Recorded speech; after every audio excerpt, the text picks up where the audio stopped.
আমার নবীর কণ্ঠ কেমন হবে জানি না, এর কোনো নমুনাও আমার কাছে নাই। আমার নবী আপনার নবী, দুজানের নবী, সাইয়্যিদুল মুরসালিন, ইমামুল মুরসালিন, আমার আপনার নবী তিলাওয়াত করবেন ইয়াসিন ওয়াল কুরআনিল হাকীম ইন্নাকা লামিনাল মুরসালিন। নবী সূরা ইয়াসিনের তিলাওয়াত করবে, মনোমুগ্ধকর অবস্থায় সবাই জান্নাতীরা কোরআনের তিলাওয়াত শুনবে। আমার বন্ধুরা, আর আপনার নবীর তিলাওয়াত শেষ, প্রধান অতিথির বক্তৃতাও শেষ, এবার সভাপতির সমাপনী বক্তব্য।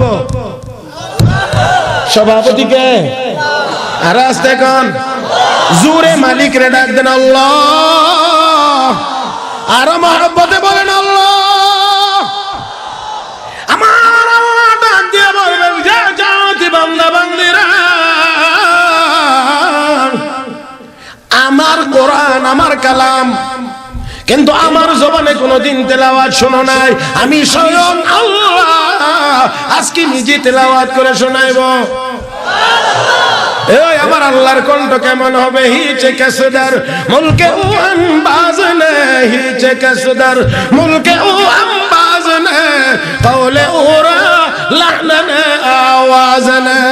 আমার আল্লাহর আওয়াজের কোনো নমুনা আরে জোরে আরো জোরে নাই। আমার আল্লাহর আওয়াজের কোনো নমুনা দেখানো সম্ভব না। জান্নাতি বান্দা বান্দিরা বলবে আল্লাহ অবশ্যই তোমার কণ্ঠে তোমার জবানে তিলাওয়াত শুনতে চাই। আল্লাহ রাব্বুল আলামিন বলবেন রেডি হয়ে যাও, কুদরতি ভাবে স্প্রে হবে,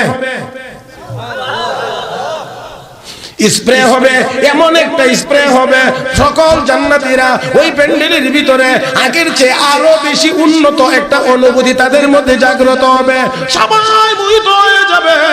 এমন সময় আমার আল্লাহ তার কুদরতি কণ্ঠ দিয়ে তিলাওয়াত শুরু করবেন। আমার বন্ধুরা, তবে আমরা তিলাওয়াত করি আর রহমান বলে ওই দিন আল্লাহ নূরের পর্দা উঠাইয়া দিয়া নিজেকে দেখায়া বলবেন আনার রহমান।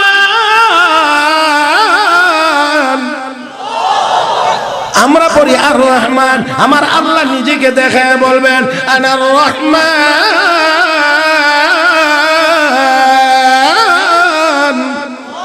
তার মানে হলো আমি রহমান, আমাকে দেখে নাও। জান্নাতীরা আল্লাহর দিদার লাভ করবে, তাকায়া থাকবে।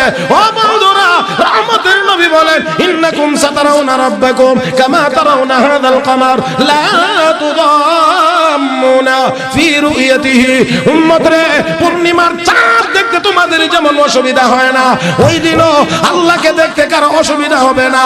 সবাই যার যার আসনে বসে একবার তাকাইবে, 50,000 বছর পার হয়ে যাবে। জবান দিয়ে তোমার শুকরিয়া আদায় করব, জবানও তো তোমার দেওয়া, এটা তো আমার না। আপনাদের কি মনে হয় আমার আপনার? এগুলো কার? আরে ভাই, কিছুদিনের জন্য ব্যবহারের অনুমতি দিয়েছে, এগুলো আমাদের কাছে আমানত। ই আমানত চন্দে রোজা নজদে মাস্ত, ই আমানত চন্দে রোজা নজদে মাস্ত, দর হাকিকত মালিকে হর শে খুদাস্ত। কিছুদিনের জন্য আমানত হিসেবে দেওয়া হয়েছে, প্রকৃত অর্থে সব কিছুর একমাত্র মালিক। আর একটু আওয়াজ করে বলেন একমাত্র মালিক। ও মুসলমান, এই দেখেন আমি হাত নাড়াইতে আছি, আপনারাও হাত নাড়াইতে আছেন, মাথা ঘুরাইতে আছেন, জবান খরচ করতে আছেন, ব্যবহার করছেন, আওয়াজ করছেন। অনেক মানুষ এমন আছে যাদের হাত আছে, নাড়ানোর ক্ষমতা আছে। দেখছেন জীবন এরকম অনেক মানুষের পা আছে কিন্তু হাঁটতে।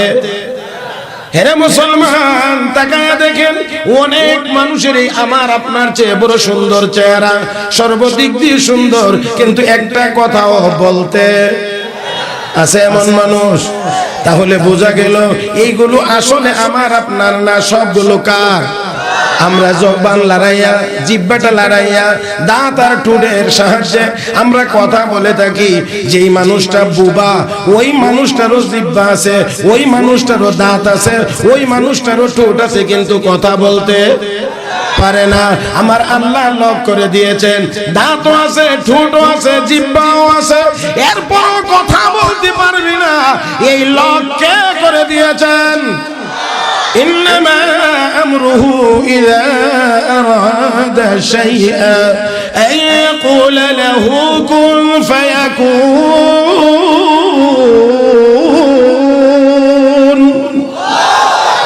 আল্লাহ রাব্বুল আলামিন যদি বলেন হয়ে যাও তো হয়ে যায়। আমার কথা কি বুঝতে অসুবিধা হয়? আমি আপনাদের মতো কইতাম, আপনারা কেমনে করেন বুঝছো? আমি হয়তো এমন ভাবে বলতে পারবো না, তবে কথা বুঝেন তো আশা করি। তাহলে একটু একটু নড়াচড়া করেন। আমার ওয়াজে লাগাই আপনারা মনে করেন যে ঘুমাই থাকবেন, চুলকাইবেন, তো এই সুযোগটা অন্তত আমি দিতে পারবো না, দুঃখিত। আমার শ্রোতা 5 জন হোক আর 25 জন হোক, যতজন হোক, আমার সাথে অ্যাক্টিভ থাকতে হবে। কথা বুঝেন নাই? এই জন্য আমি প্রায় বলে থাকি, আমার ঢাকার জুমার মসজিদে একদিন জুমার নামাজের বয়ানের সময় জিজ্ঞেস করছি দুজকে যাইতে কে কে রাজি? 3 জনে হাত তুলছে। কয়জনে? 3 জনে হাত তুলছে না, দুজকে যাইতে রাজি। আচ্ছা বলেন তো দেখি এইটা কেমনে হইলো? আসলে আমারে ওয়াজে লাগাইয়া উনি সিঙ্গাপুর মালয়েশিয়া ঘোরাঘুরি করতে আছে, কি যে বলছি রে শুনছেই না। হঠাৎ করে কানে আওয়াজ গেছে হাত তুলেন, মনে করছে খতিব সাহেবরা ভালো কাজের জন্য হাত তোলা, এই জন্য আল্লাহর নামে হাত তুলে বসে দিচ্ছে। দুজক না বেহেশত শুনছে। তো এই জন্য আমি আপনাদেরকে এই সুযোগটা দিতে পারবো না, আমার সাথে সাথে থাকতে হবে। পারবেন ইনশাআল্লাহ? আল্লাহ তুমি সবাইকে তৌফিক দান করো, জোরে বলি আমিন।